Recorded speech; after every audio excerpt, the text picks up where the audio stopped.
Hello, everybody! I'm Ramsis. And I'm the Vespor. And we're here for another edition of Vespors Retro Reviews, our TV series reviews. This time we're heading back to one of our favorites. That's right, Dukes of Hazzard, the TV show. That's right. Now, we chose a special one for you all this time, though. Season 1, Episode 6 is called Swamp Molly. Aired on March 9th, 1979. It was written by Catherine Powers and directed by Don McDougall. He chose the 6th episode of Season 1. And you're wondering, guys, what's so special about Episode 6, Season 1? This is the first episode that was fully filmed in California. Now, if you've seen our pilot review, and I hope you guys have, we mentioned in that for 5 episodes, they filmed it all on site. It was done in Georgia, right outside of Atlanta, in a nice rural, rustic town. Then Warner Brothers reviewed everything and said, you know something, we like this show. We're going to make one change. We don't want to keep going out there to Georgia. That's expensive. We're going to do it right here on the Warner Brothers lot. So now every single episode after this one that we're reviewing now will take place on the Warner Brothers lot and in some direct locations off of the lot in California. But it's all going to be California-based from now on. And I will say the 3 seasons have different California locations. That's another story in itself.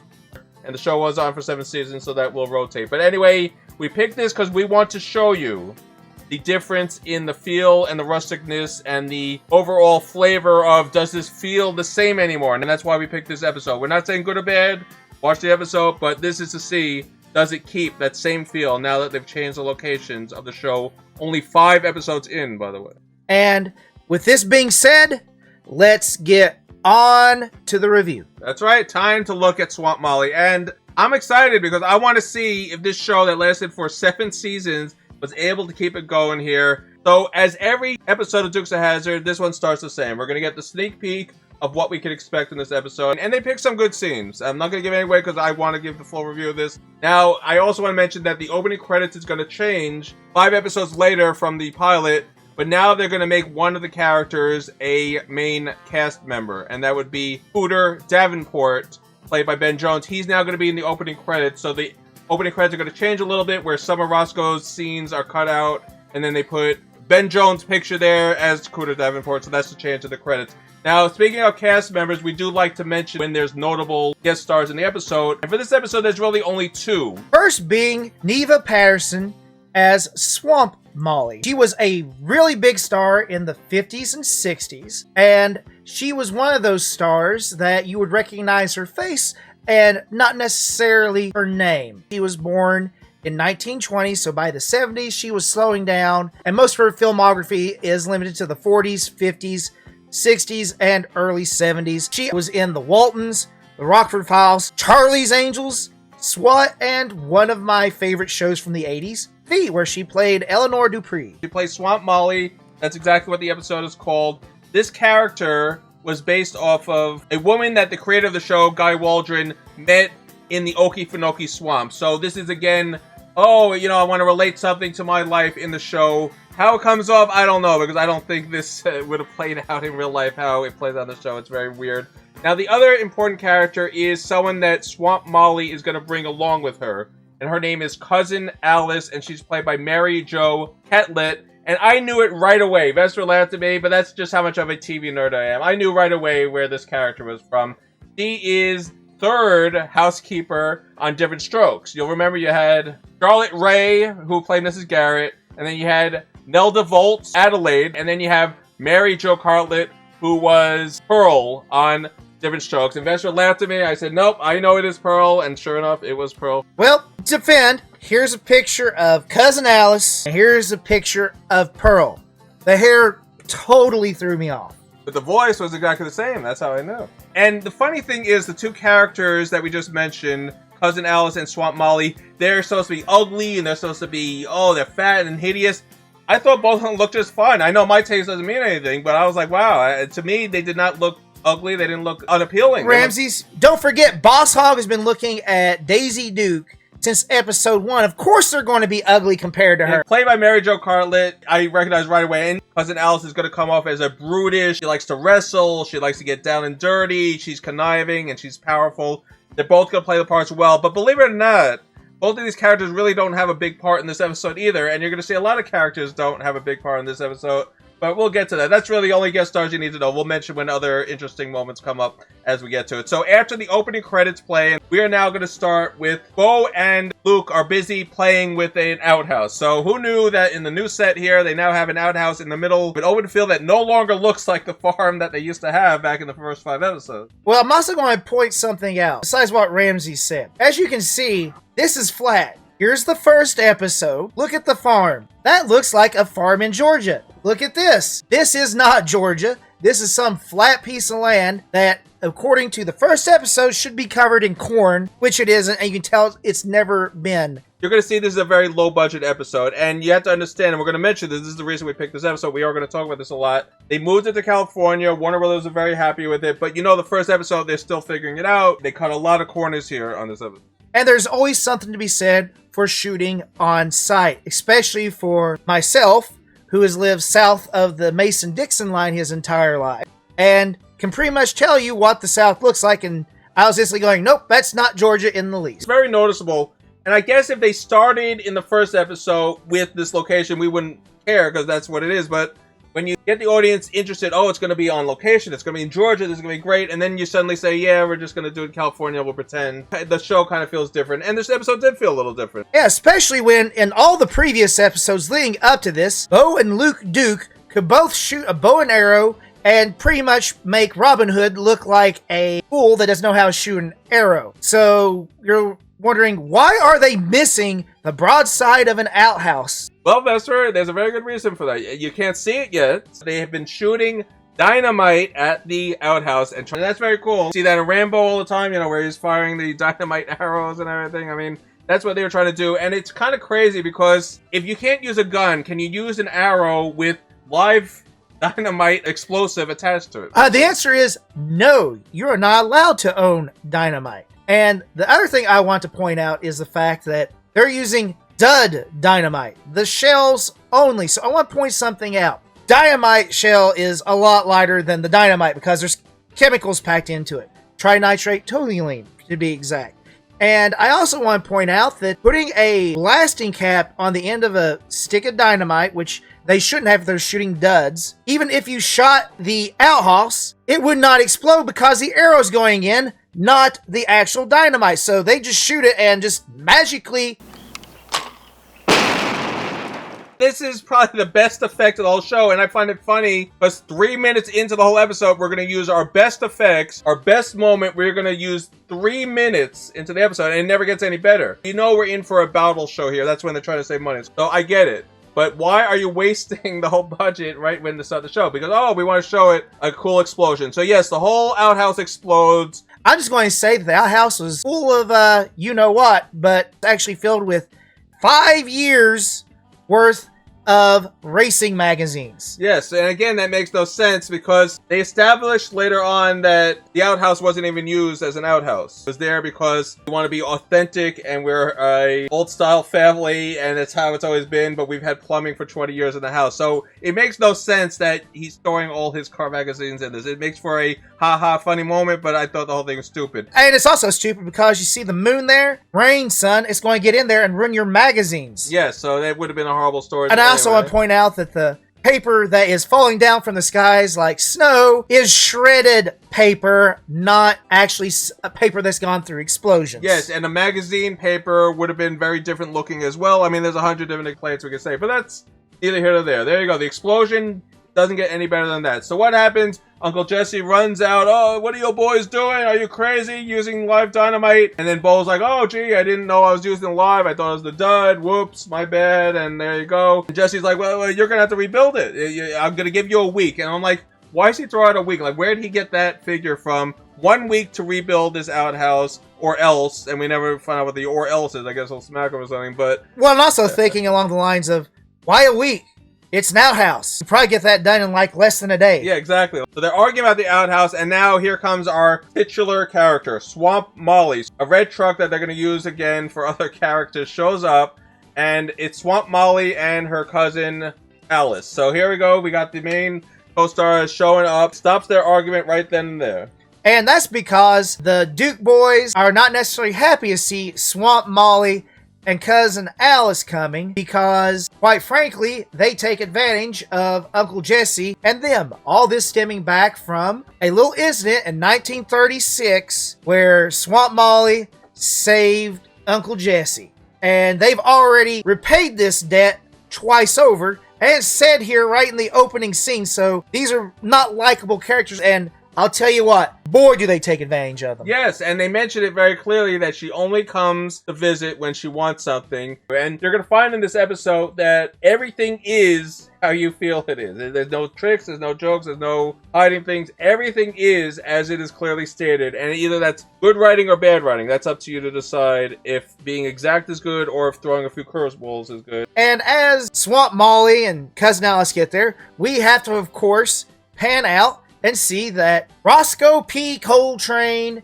and Deputy Enos is there, and you're wondering why Roscoe is sitting with his head almost below the windowsill here. Well, there's a reason for this, which is to say that they're following them because, quite literally, the battle here says it's about honor. It's not about honor. Swamp Molly has been running all kinds of scams for a very long time. Like I said, nothing is hidden in this episode. What you see is what you get. It is a funny line. I will give them that. Yes, sir. It's a matter of honor.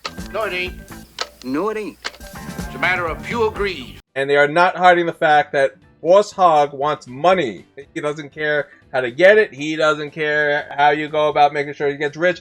He wants the money without killing anybody. And, of course, in this episode, to add a little bit of humor, since this is supposed to be a family-friendly show, he's wanting to learn some disco while he's doing this because his wife, Lulu, wants him to learn how to dance so she doesn't become a wallflower. So now let's get back to the Duke boys and Jesse, because we're going to find out what exactly is Swamp Molly doing here. So she brings out Uncle Jesse's weakness, food. For all those ladies listening in, food is our biggest weakness as guys. We love food, so we're like, oh God, bringing out the pie. Jesse's going to listen to her. Yeah, and he does. What type of pie, you might ask? Is it a cherry pie? Is it an apple pie? Is it a cream pie? No, it's something me and Vester never heard of, and I'm sure this is probably a southern delicacy. It is a green tomato pie, and I've heard of fried green tomatoes, I've heard of green tomatoes. I never heard of it being made into a pie format. Now, I've had fried green tomatoes. I've had fried green tomatoes in many dishes. I have even seen them on cakes. I have never had one in pie form, and to me that doesn't sound appetizing. So now we're going to find out what is the plan. She's obviously bribing him. They all realize that. But Jesse folds like a cheap deck of cards. He doesn't care. He's like, oh, yeah, come on in. Molly then goes into her plan here. She's like, well, business has been really bad. She has a relative going to divinity school. She needs money very badly. And of course, she needs the boys to make one more run.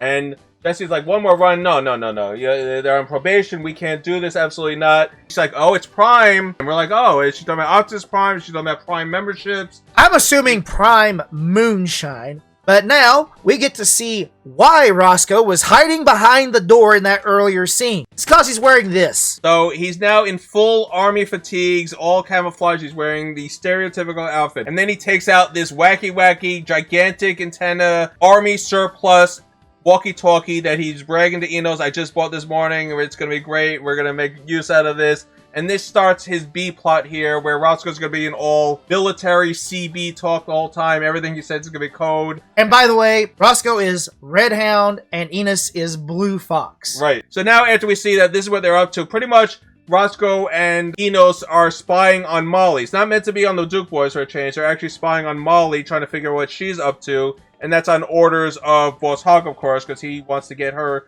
once and for all. But we don't understand the whole plot yet. They don't tell you yet everything, so that we'll save that for the reveal. He just wants to stop her so he can make more money, which is literally the entire motivation for Boss Hogg. So let's get back to the Duke boys. So now it's, well, what do you want them to do? Well, I want them to make a run for me. He takes out the bottle of Prime, and we see, definitely, it is Prime Moonshine. Best quality you can get. And Roscoe, in his military attire, has managed to sneak his way up into a tree after some goofy stuff happening, him rolling into a stream, family show, gotta make the kids laugh. And he takes a picture of Uncle Jesse, the Duke boys, Swamp Molly, and Cousin Alice sitting there around this moonshine bottle, which is more than enough to incriminate them, or at least the Duke boys, on running moonshine, which they're not even supposed to touch. That's right. So we realized the boys now had to do it because Jesse's been convinced. He's like, oh, well, one more time is all right. Again, showing the hypocrisy of Jesse. Will you make up your mind? Do you not want him to do illegal stuff? Are you okay with them doing illegal stuff?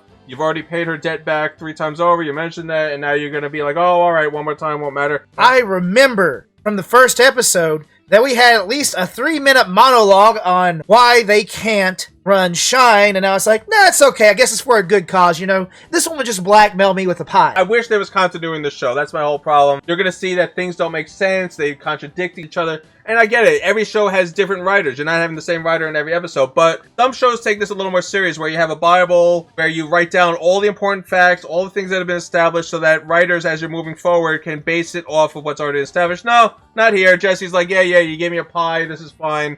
The boys can get in trouble for all I care. I mean, that's pretty much how it comes along. Now we're going to move to the boar's nest.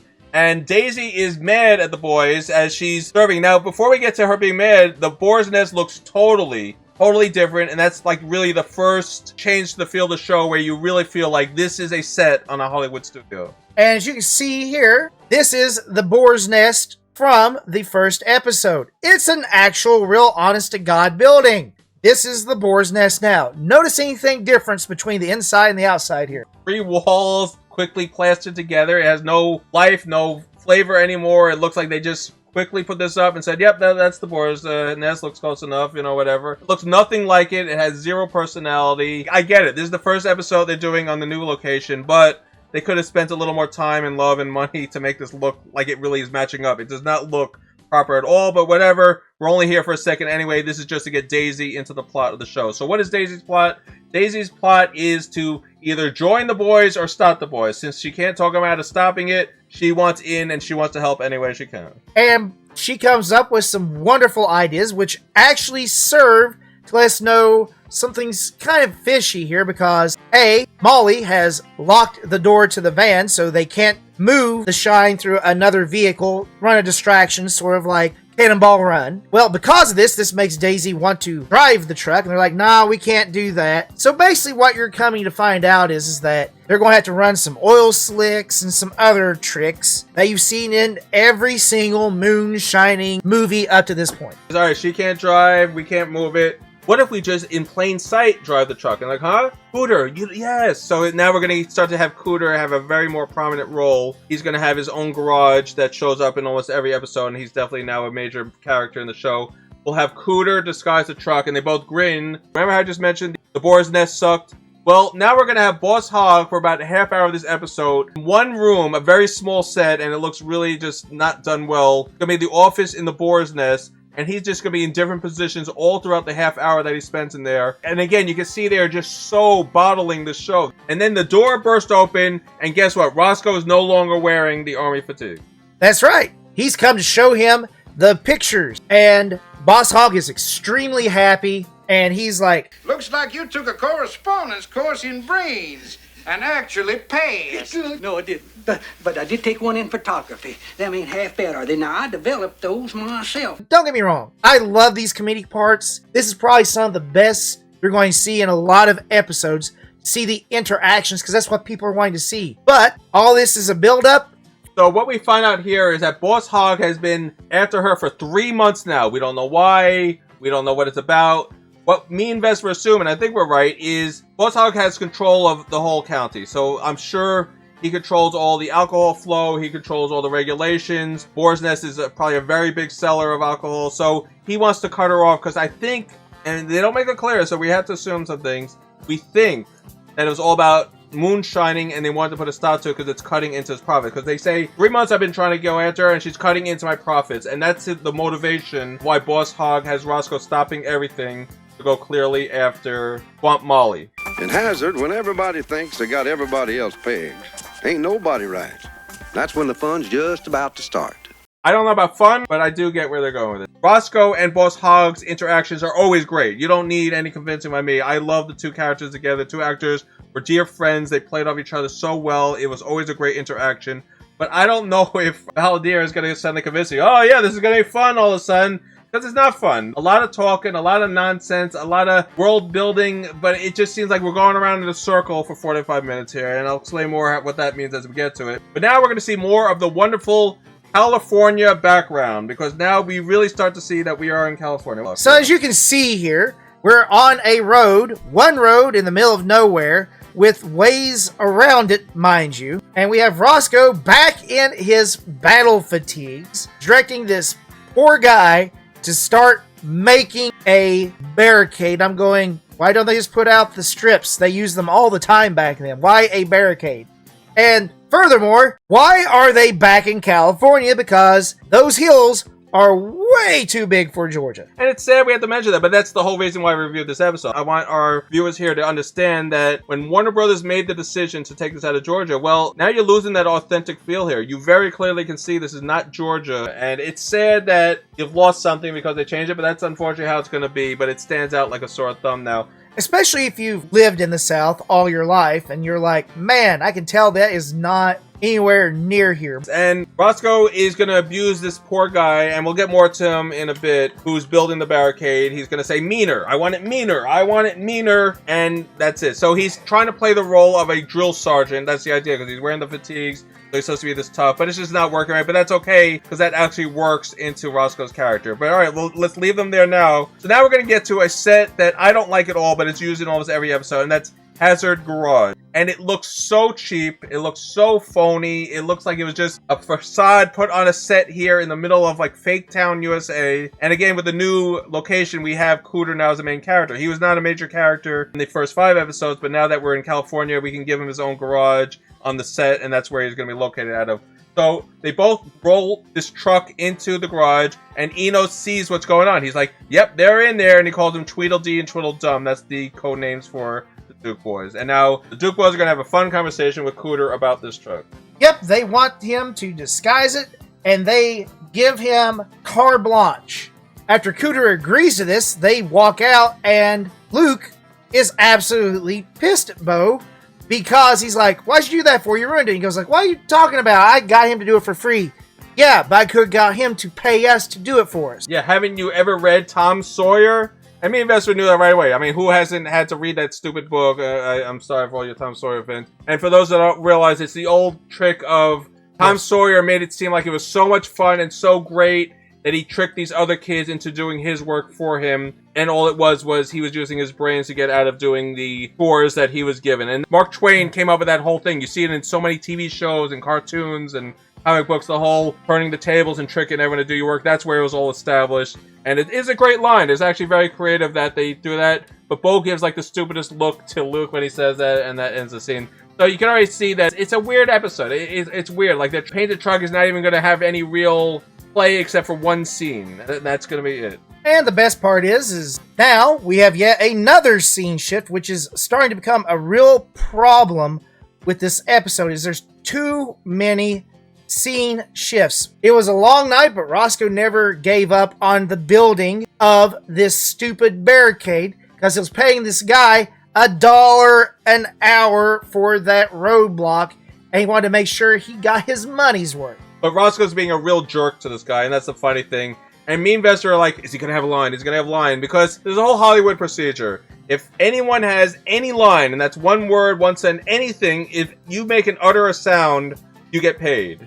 If you do not have a line, you're just an extra, you don't get paid. And that's why sometimes you'll see on these weird shows where you have a character and they're doing a lot of talking, and the other character's just nodding and not saying anything. That's because they don't want to pay more than the minimum that an extra gets here in the show. But if he has a line, suddenly he's a supporting character and you gotta pay him a line. So Roscoe's chewing him out. I wanted this meaner. I told you to build this bigger. I want this greater. I want this greater. Finally, the guy whispers a line, and we only noticed it because we were watching with subtitles. So I don't know if this counts as the guy getting paid. He said creep when his back is turned and you don't see his mouth move. So I don't think the guy got paid. I feel bad for him, but I don't think he got paid. But I think they just dubbed in the line as a soft whisper, creep. How does Roadblock Builder get back at Roscoe? He starts slamming down the very light and empty sandbags that are filled with cotton or fluff or something, because they do not look very heavy at all. And then Roscoe starts to not move his hand and just start to complain about it. And now the balladeer is going to try to convince us how much fun we're having. He's also going to say, Did you ever see folks having more fun? Like they always say, the family that plays together stays together. I'm like, balladeer, I know you're trying. I know you're really trying to make this episode a lot of fun.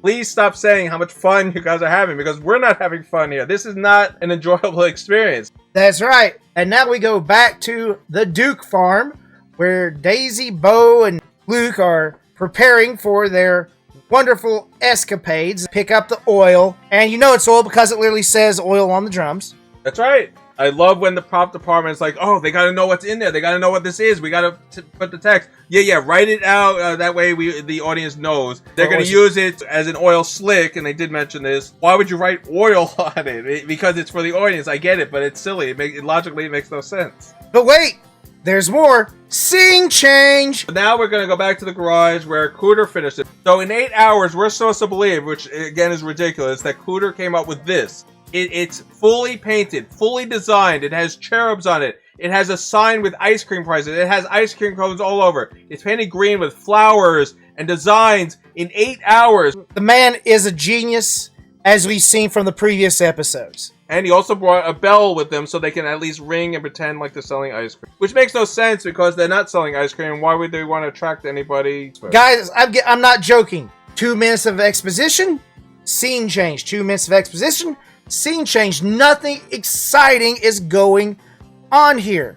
Very, very slow. It's like watching paint dry this build up for this episode. Yes, and this scene is even more ridiculous because Molly is planning a quote-unquote dinner feast for Uncle Jesse. She's going to cook the crawdad bisque. Oh, and how much he loves crawdad bisque. She's like, I got all the ingredients. I got everything except for one ingredient. And they're like, what's that? I don't have the crawdads. Alice, I want you to head out there. We got to get the crawdads.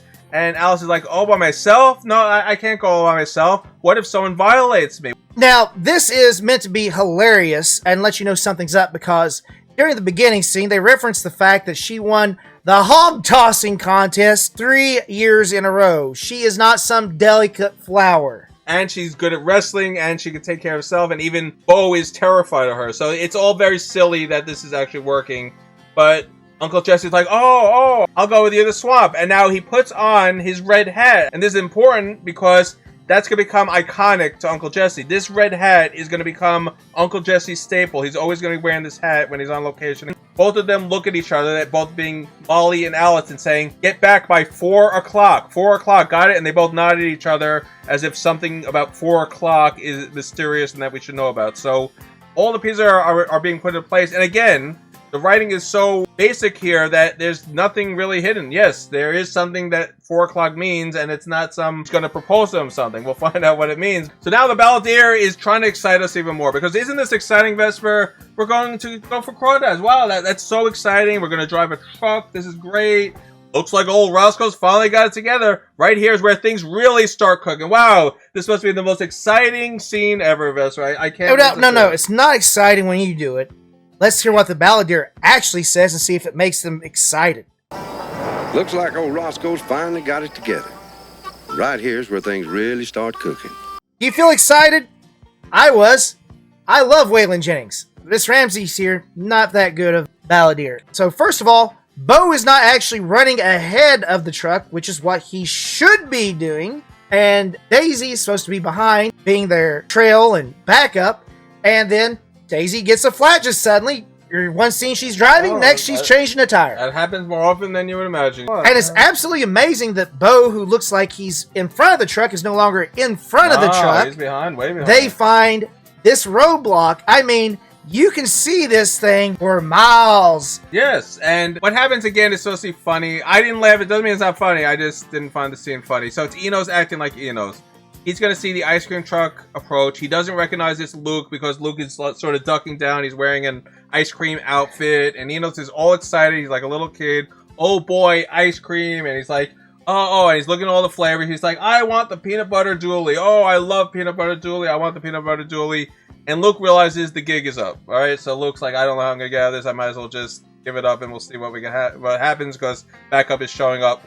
So behind him is the Roblox layer. He's still in the scene. Still doesn't have any words, but he's still here. He's here to get some ice cream, of course. That's right. They want ice cream. It's like, oh my god, it's you. I'm going to arrest you right now. And this is like the most exciting thing. And again, Enos has different personalities too. It's kind of funny. Again, we were talking about continuity. Enos is just there to be the comic relief. There's no rhyme or reason to how he acts. Sometimes it's happy to arrest him. Sometimes he feels bad about it. Sometimes he's this, sometimes that. But he is very excited that he caught Luke and he's going to arrest him now.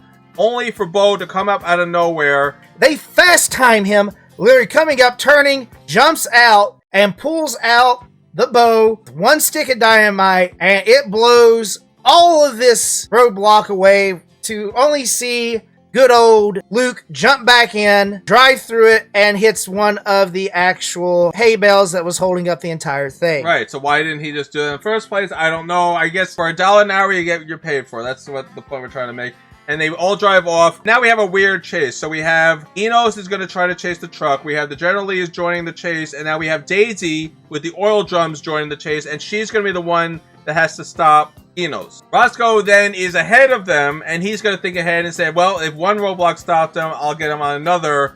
And somehow he has another roadblock set up down the road. I mean, they don't really explain how he got this up so quickly. And it's pathetic looking. I mean, shenanigans happens. It's literally just a wooden gate with a couple of hay bales. That's all it is. And I get it. They had to set that up very quickly, but that wouldn't have stopped any truck. You could have sped right through that and you would have destroyed it in a second. And the reason we know this wouldn't stop any truck is because later on, after some things happen, Daisy drives right through them. So Luke does stop though. He's like, uh-oh, a roadblock. What do I do? I'm trapped. And Roscoe is now all, okay, I got you. That's it. We're done. And he captures both Luke and Bo now with two randos wearing suits. So we're like, oh, well, I guess the Vespor mentioned he didn't have any backup. Well, here you go. We got Businessman A and Businessman B both holding shotguns and backing up Roscoe here. Look at this picture, man. I swear to you, I really think that they were shooting this. Two executives were like, I want to be in a show. And they're like, okay, just hold the shotgun and stand over here. We're like, well, we don't have any props for you. We didn't budget for it. Oh, all right, you're wearing suits. That's fine. You'll fit right in. So what does Roscoe do? He's like, aha, I got you. You know, the usual Roscoe routine. Open the door. And they're like, we can't. It's locked. Yeah. They're like, well, good. And then he pulls out his magic bolt cutters, which is... he pulled out his pocket from somewhere. Well, I like it better than the magical crowbar in that one show that we looked at together. He cuts the lock right off, and we're supposed to think, oh, it's going to be filled with moonshine. Here we go. And this is the only twist, or only interesting thing of the whole episode, and it's very sad. It is loaded, and I mean loaded, with all sorts of assault weapons, and ammunition, and rifles, and just explosives and everything wrong that you don't want to have in a truck if you're ever pulled over. Every dangerous weapon you could think of. And even Bo's like, it's supposed to be, no, we didn't know. And Roscoe gives the line of the day. Will you hush?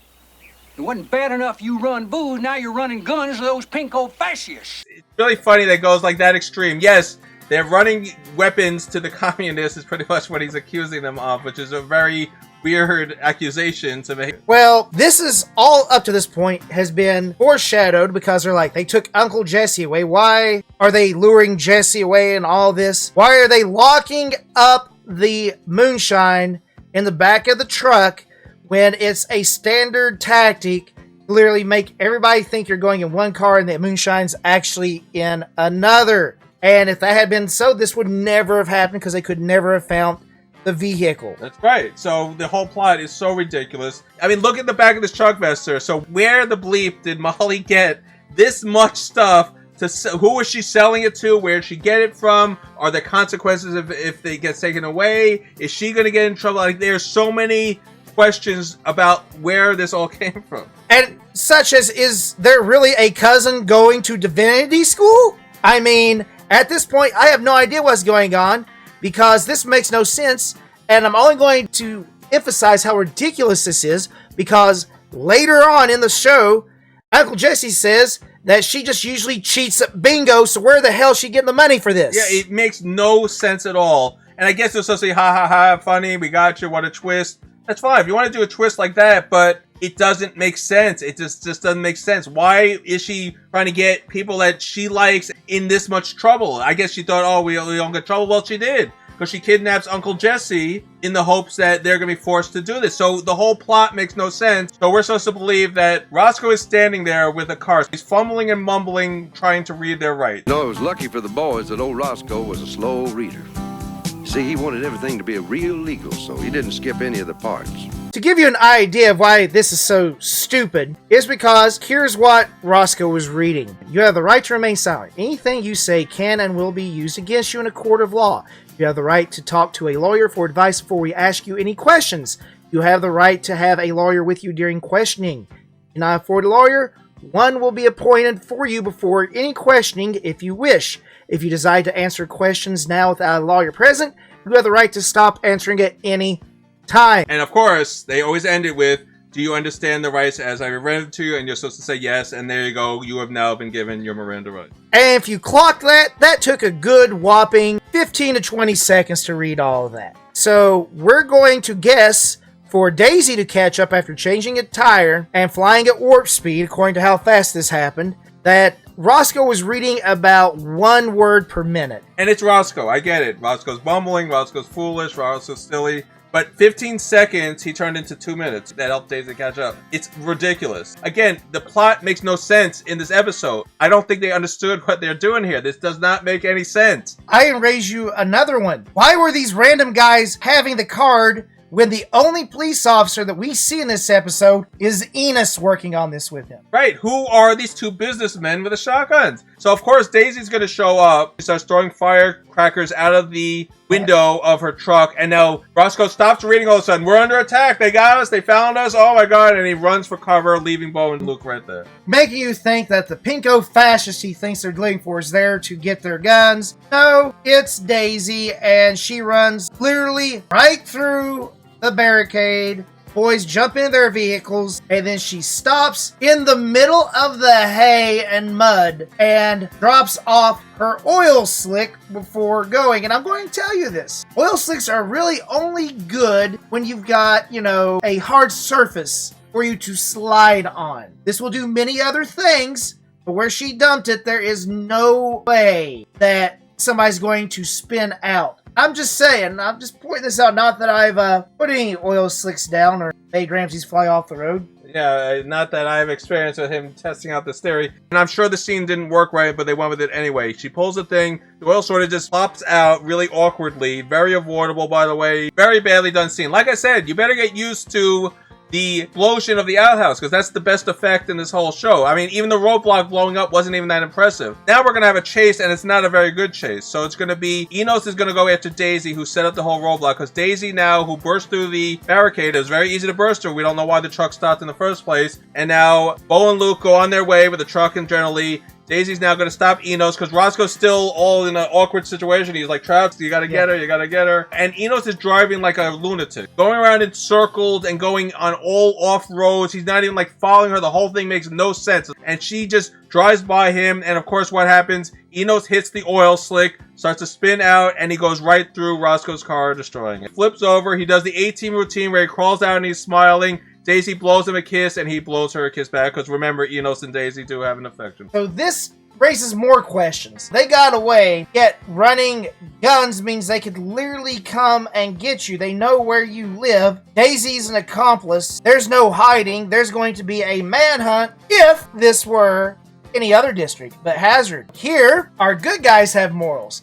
See, they'll run moonshine as a lowercase felony. But running guns, no. We're going to hide these, and we're going to go and talk to Swamp Molly and figure out what's going on here, because we can be put away for life, and we don't like that. So now we're going to have something, and I mentioned this to Vespors, there are going to be scenes where it doesn't work, the timing is weird. So all of a sudden, while all this is happening, Roscoe, at the same time that they're escaping, enters Boss Hogg's office at the Boar's Nest. And it makes no sense, because he's back in his sheriff's outfit again, when he was just wearing the army fatigues only a few seconds before. And Bo, Luke, and Daisy are still in the same exact road as if moments just passed a few seconds ago. So the timing does not work at all. Not obvious to everybody, but it's very obvious to most people that scenes are filmed at the same time. So if you're going to use a location, you're going to wear a certain costume in a certain set. You're going to film all the scenes that have you wearing that clothes and have you in that location at the same exact time. But you know that this scene was filmed at the same time when he was in the office dancing with Boss Hogg earlier in the episode, and then they filmed this scene after. And you can see, because it makes no sense, it's very out of order.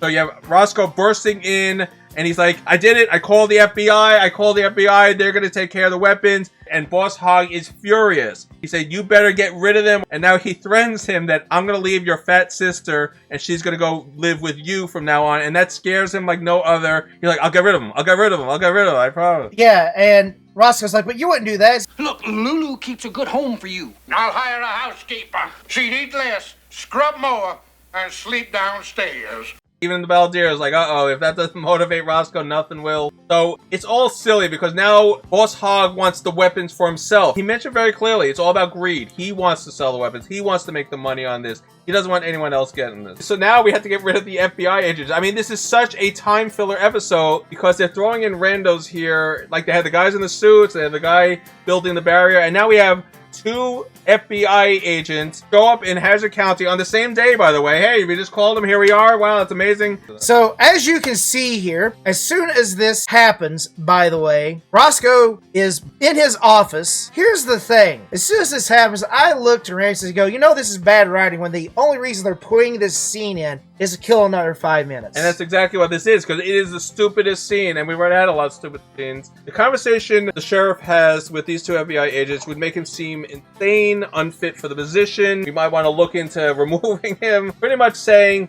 aliens, and the FBI agent like, aliens, huh? Yeah, aliens. There was red lights, and they were and they were coming everywhere, and it was dark outside, and everyone was complaining about it. You know, that swamp gas can play a lot of tricks in your mind. You can do stuff.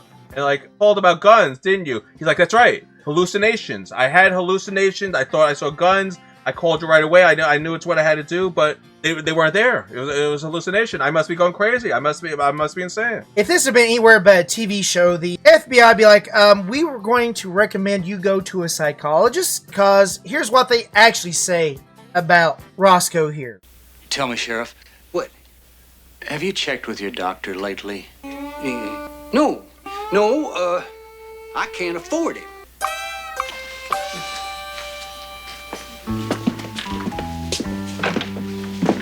Man's a flying lunatic.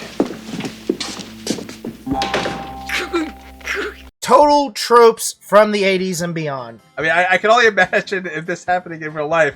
You know what you would see? You would see sheriff arrested for abusing FBI and claiming to have guns, but really saw aliens. I mean, imagine the stories that would come out if this really happened in real life. It was such a time filler. It was like 5 minutes of him telling the story, all to fill gaps in this episode, and it was so ridiculous. What a stupid plot line.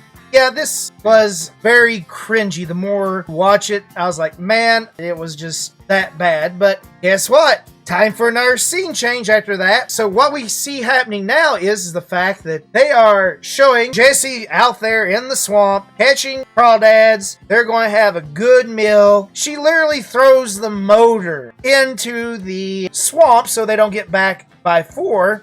And Uncle Jesse's starting to catch on to something here because Alice has been acting very weird the entire time there. And he's like, that's it, we are heading back in. And see him on this one oar on this boat, just like sort of shimming this boat back in. And she's like, Alice, you better help or I'm going to use this oar for more than just getting this boat in. And Alice takes it seriously. She starts using her hand to paddle them back in so Alice knows the gig is up. We don't know what the plan is. We know that something weird is going on here. And the boys now confront Molly. And Molly's like, hey, boys, you're here a lot earlier than you were supposed to be. That's right. And where's the truck as well? So you can see already that this is leading into something deep. And we're like, oh my God, is she actually like an actual commie? Does she work for the Russians? What's going on? Why do you have guns? And then she deflects the questions and it just says, you know what? I had a feeling this would happen. Your Uncle Jesse might be living with me for the next century. And they're like, what? And at the same time this is going on, Daisy has pulled into their actual farm and can't find Uncle Jesse. So they're like, oh my God, they kidnapped Uncle Jesse. And instead of the Duke boys going like, hey, better give us back our uncle or else, they're like, nope, we'll figure out what's going on. We're going to back out and just ignore that she blackmailed us, kidnapped Uncle Jesse, and go on with our lives. I mean, what a stupid reaction to all this. So we find out that, as I said at the beginning, everything is as it seems. There's no twist. There's no big surprises. The only surprise was that she was running guns instead of moonshine. That's the only twist in the whole episode, by the way. Everything else is exactly as it appears. Yes, she is selling guns on the black market. Yes, she did kidnap Jesse. Yes, she does plan to blackmail them if they don't do this. I mean, everything is exactly as it seems. There's no real twist. She wasn't doing this as a cover. The weapons weren't fake. Everything is exactly as it's played out. And that's not good writing, by the way. That's very basic writing. There's nothing really creative about what they've done here. But the whole idea that the boys couldn't care less, that she just pretty much told them that you better get this truck to where I tell you or you're never seeing your uncle again, because I'm going to keep him kidnapped in that swamp. And their reaction is like, we'll get him back. Yeah, we'll just leave you here. We'll pretend like you didn't say anything. We're just not even going to react to it and drive off to the swamp. Being a country boy myself, if somebody threatened to kidnap my family, I would not be driving the opposite way. I would probably be fighting a bloodthirsty urge to do something very bad to them. Yes, exactly. So thank goodness Jesse was able to free himself, because they both arrive back on land as Daisy and the Duke boys show up, and the truck now is rescued because now they feel like, oh, we better deliver the truck or we'll never see Jesse again. Jesse shows up there. So now we have all of our heroes together. So what do they decide to do? Well, now they have to flee the offices again because Boss Hogg finally leaves his office, all right? But only after Ennis has actually found them. And I'm going, wait a second. He's in a big white cruiser. He's staying there in his uniform, no fatigues, not hiding, and he's on top of one of these mountains. How the heck did he see these boys to begin with? It made no sense. Everything's coming to a head in less than 5 minutes here. There's a lot of impossibilities happening. It makes no sense. And boy, aren't they lucky that they're driving down the same back road for all of them to hit up and give us enough exposition to figure out what's going on and figure out that, hey, we gotta go to Black Hollow, get rid of these guns. And I'm going, where Enos is standing, how the hell did he hear them talking? The Duke boys weren't screaming at the top of their lungs here. It is amazing that in this whole episode, they never see Roscoe or Enos, who aren't that far away, by the way. You see the cars, you see them like hiding there, you see them very clearly with the gigantic walkie-talkies. And now Enos has super hearing called Blue Fox, as you can hear from a mile away. Yep, he's like, that's exactly where they're going. And this is where Boss Hogg gets all excited. We got him, let's go get him. And they both run out of the office, both being Roscoe and Boss Hogg. So now Jesse realizes everything that's happened here. Jesse knows that it was smuggling guns. She was about to get the boys in a lot of trouble. Jesse's reaction is, What about Molly? We let her go back to cheating at bingo. Remember, I said, this makes no sense. How did she even get these guns to begin with?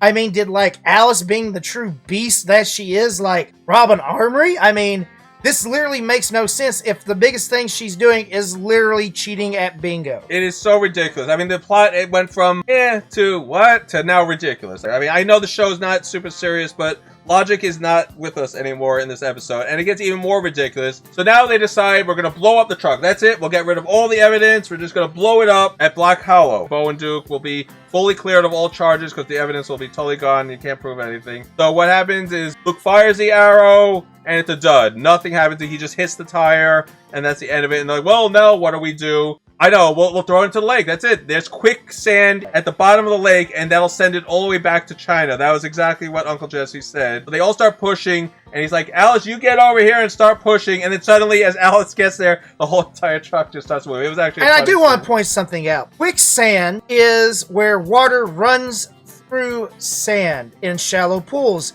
It makes it liquefied. Having quicksand at the bottom of a lake makes no sense because it's a lake. Everything's going to be liquefied, and the sand would settle down to the bottom because the water's not flowing. I get what you're doing here. You want to make sure that there's no way to get these weapons. They are truly lost. You have to make sure not recoverable. No loose ends here. If you totally remove this truck from the picture, if it goes into the void of nothingness, you can never get it. But a quicksand in a lake or a bog or a hollow, I mean, it is so ridiculous. Well, it's not as ridiculous as them trying to blow up grenades and high explosives with dynamite and only like 20 feet from the car. Yeah, that's true. They were like, get behind the car as they fire the arrow. It was so ridiculous. So now let's have our ending here. So what happens is Enos is reporting everything to Roscoe and Boss Hogg, and like, we got him, the usual lines, and they're pushing the truck. They had to all scatter while Bo is trying to direct the truck while he's in it. And Enos is trying to stop them. He's like, no! And they just drive back. They don't even run over the walkie-talkies. I thought that's what the gag was going to be, because they drops the walkie-talkie in front of the tire. Roscoe, who's driving, crashes right into the gun truck, the ice cream truck. And everyone else scatters except for Bo. And it's sent flying over a cliff and right into the Black Hollow. And as you can see here, there is some time. First of all, Enos flags down the cruiser, so he should start slowing down. Just showing you how impossible this is. And then you can see from the scene, he's still accelerating towards it as fast as he can. So, good writing. So they're all like, oh no, Bo, it's over. He's going to get caught in the quicksand. He's going to be all the way to China. This is it. No, Bo's fine. He just swims right out as if nothing. But they do such a cheap little trick here by showing you, yep, it's quicksand. So every now and then they go back to the lake showing big bubbles popping up out of it to verify, yep, the truck is gone, eaten by the quicksand, it's on the way to China. So then Roscoe tries to arrest Uncle Jesse, Bo, Luke, and Daisy, but they're all like, with what evidence? Arrest us for what? And he's like, oh, darn it, I got you. And Boss Hogg starts to cry. Yes, that is. That's because this is truly to character for him. He lost a lot of money here he was going to make. By the way, who the heck's he selling it to? It's like, it's all on the black market. I know, wherever you can get rid of this. I'm going to assume it's the same place Swamp Molly was going to sell it. But the most infuriating part of this is the fact that after all this is said and done, we go back to the farmhouse and everything is forgiven. Oh, they're as happy as can be. This is like the end of a Brady Bunch episode. They're laughing, they're giggling. This is the best thing that ever could happen. I mean, I am mad because I'm like, this is the most ridiculous ending I think I've seen. I've seen worse ending. That is not true. But in a show I like, I think it's one of the most ridiculous endings. They're like, oh, that was fun. Oh, that was great. Oh, what a good chase we had. We're going to laugh about this for years. Yeah, this is great. Oh, I almost got Bo and Duke sent away for life for weapons smuggling. Oh, this is great. Oh, Uncle Jesse's all right with it. He's like, oh, boy, relatives will be relatives. That's how it goes. Oh, what's it matter? Yeah, you're all right. You go back to playing bingo. We'll forget all about it. And Molly's like, oh, don't worry, Jesse. I'll make you the best crawdad meal you've ever had. Let me go to the kitchen. And then Alice is like, I'm going to make the best pecan cookies ever for you, Bo. Bo's like, ha, ha, ha. I hate pecan cookies. And I'm like, what is going on here? Do we realize what really happened here? She just conned them, tricked them into taking the fall for her, getting in trouble, almost going away for life, smuggling weapons, lying to them, manipulating them, and they're all laughing as if this is the greatest thing that ever happened. As I said, this is a wonderful show that took place in the southern hills of California, Georgia. And yeah, we came here wanting to see how well the change was from Georgia to California, and this episode stood out worse in all the flaws it had because, for one, it didn't look like Georgia, and two, the writing was just that bad that the California hills just added to the weirdness of how everything just was a scene change. Balladeer actually had probably more lines than the Dukes, and it was just all over the place. But there's one last thing we didn't tie up in this episode. Remember, it all started with that exploding outhouse. Well, what's going to happen with that? Well, Jesse's like, boys, don't forget, you have to rebuild that outhouse. And the boys are like, you mean after everything we've gone through? And he said, go. And I want it bigger this time, so we have more room to get into it. And that's how the episode ends. I'm like, wow, what a weird, brain insulting episode this was. I'm like, this is the first episode in California. You want to show off what the show's going to be. This is what the show's going to be. It's not going to last 7 years. And thank goodness it's not what the show's going to be. Writing gets much better than this, but it was really off to a very rusty start. This was very weird. That really is how the episode ends. Everyone's laughing, and he reminds them to build the outhouse. They go out to build it. Credits here. And because of that, this made my head hurt. Well, Vesper, before your head hurt, I think it's time to give our final thoughts here. What we thought Oh boy! This time I actually have a few words to say about this. Good. Of what we thought of Swamp Molly.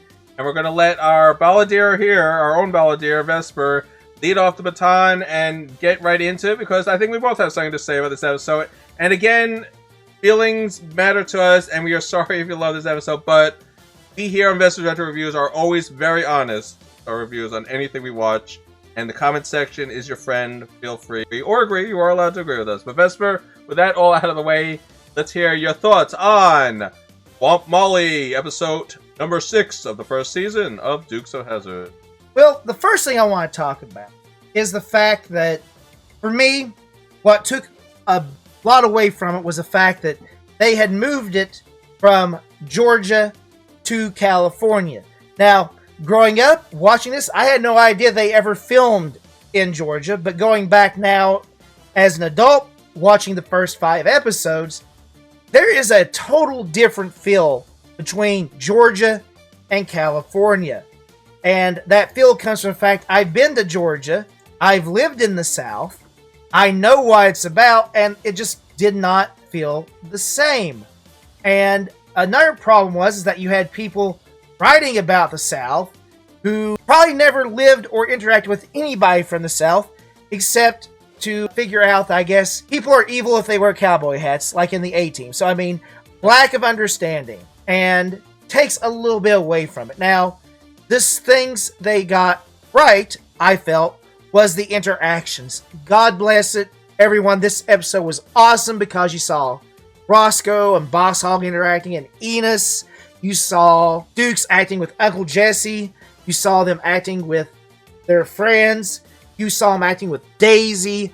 It was wonderful in that respect. And it was probably one of the better episodes where everybody's doing something and it's actually fun. The problem with this episode is the fact that this is a terrible, absolutely terribly written story that had one turn in it, but they never explain anything. It just happens and we have to accept it. We have to accept the fact that Bo and Luke are like, okay, well, we're going to go just, give them the guns and, pretend this never happened, They kidnapped her. There's no hard feelings at all. I tell you what, nobody, and I do mean nobody's like, oh, you touched my kin, you kidnapped them. I'm not going to turn my back on you. I will find you. I will make your life hell. I will do everything in my power to make you suffer for hurting my loved ones, especially the way she led them on with it. Like, you're going to be stuck in a swamp for 100 years. Son, if they were truly from Georgia, that's not how they would be reacting. Molly would be lucky to walk out of that alive. So, that being said, this episode was really hard for me to swallow because I could not suspend my disbelief for this. This is Dukes of Hazzard. You're supposed to suspend your disbelief. You're supposed to believe that every time they jump a car, the car doesn't break an axle or something worse to it. No, this episode to me, great acting, horrible script. And because of that, I'm not sure I could sit through this episode again. You can have the best actors in the world. If you have a bad script, it's not fun. It makes no sense. And you can actually see in the episode where they're trying to stretch the time. There's so much more interesting things they could have done to stretch it than have Roscoe talk about aliens for 5 minutes just to try to get a chuckle. So, that being said, I'm going to give this 2 stars. And that's because of the fact that I found this episode to be utterly all over the place, with so many scene shifts and so much balladeer going on. Now, I love Waylon Jennings. I actually do listen to his music. This was done late at night over a bottle of Jack Daniels because it was just a mess.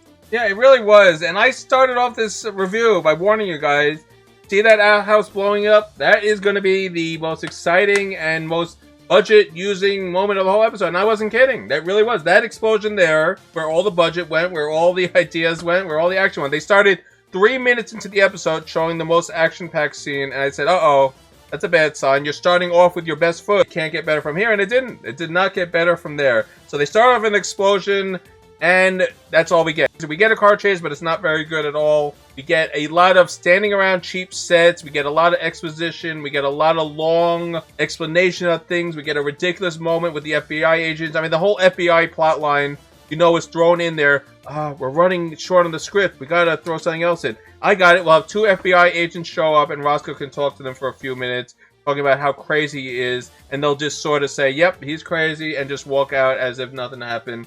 That'll get rid of him. Yep, what a great idea. Alright, so 3 minutes of our lives wasted on an FBI agent that went nowhere. And then you just have the most ridiculous storyline. So, we're supposed to believe Swamp Molly, yep, she never let us forget that favor she did for us back in 1930, whatever. Yeah, that was great. So she's going to use and abuse Jesse by making her a pie, a green tomato pie. Yes, that's great, and he'll do anything. So this is the same Jesse who in the first episode was mad that they were going to use gambling machines to make money. He's going to let a pie talk her into having them run an illegal truck because it's prime moonshine on it. I'm like, what the bleep are we talking about here? That is ridiculous. Jesse's mind went out the window because of a pie all of a sudden. So he's going to risk the safety of his kin because he did something for him way back when. I mean, ridiculous. And then we find out that it's weapons in the truck. All right, well, that's the only twist in this whole entire episode, by the way. Otherwise, we see Sorrell trying to entertain us by doing ridiculous things in the office. The cheapest looking set, by the way. It's like 3 bland walls that they built in 2 seconds on this California studio here. And he's reading books, he's dancing, he's on the phone, he's on the walkie-talkie, he's sitting in a barber's chair. He's doing this for the whole entire episode until he finally decides, oh yeah, I should do something here too, and I'm going to finally leave. What a bottle show. This is such a cheaply done episode. It makes no sense. The plot is ridiculous. So they find guns, and again, the only twist in the whole episode, and now it's humana. So how do the boys get out of this? Roscoe's going to read the Miranda rights, but take 10 minutes to do it, and that's how they get out of this? I'm like, who wrote this episode? I mean, we know who wrote it, and I'm not going to badmouth you. It's not your fault. They approved the script, so I'm not blaming you. It's whoever approved the script I'm blaming. What a ridiculous plot line. Boss Hogg's doing nothing. We find weapons. Roscoe does nothing about this except stall. We have oil slicks that don't look right at all. We have car chases that make no sense. We have officers wearing business suits standing behind Roscoe. Where did these guys come from? We have roadblocks all over the place. What is going on in this episode? And then to top it all off, they get rid of the weapons by throwing it into a lake with quicksand at the bottom of it, which can't possibly happen. They get away with that, which is fine. So what's the outcome of all this? Lots of laughing, forgiveness, and oh, that was fun. Let's do it again. Let's have some food, and it's all good. What a ridiculous episode. I, too, am giving us 2 stars. Me and Vespors do not converse on what we give, and I'm going to say this every time because I don't want you to think, oh, we're going to give it 2 stars. No. We pick it separately. We write it separately. We both felt exactly the same, which makes sense. We both were having the same reaction to the episode.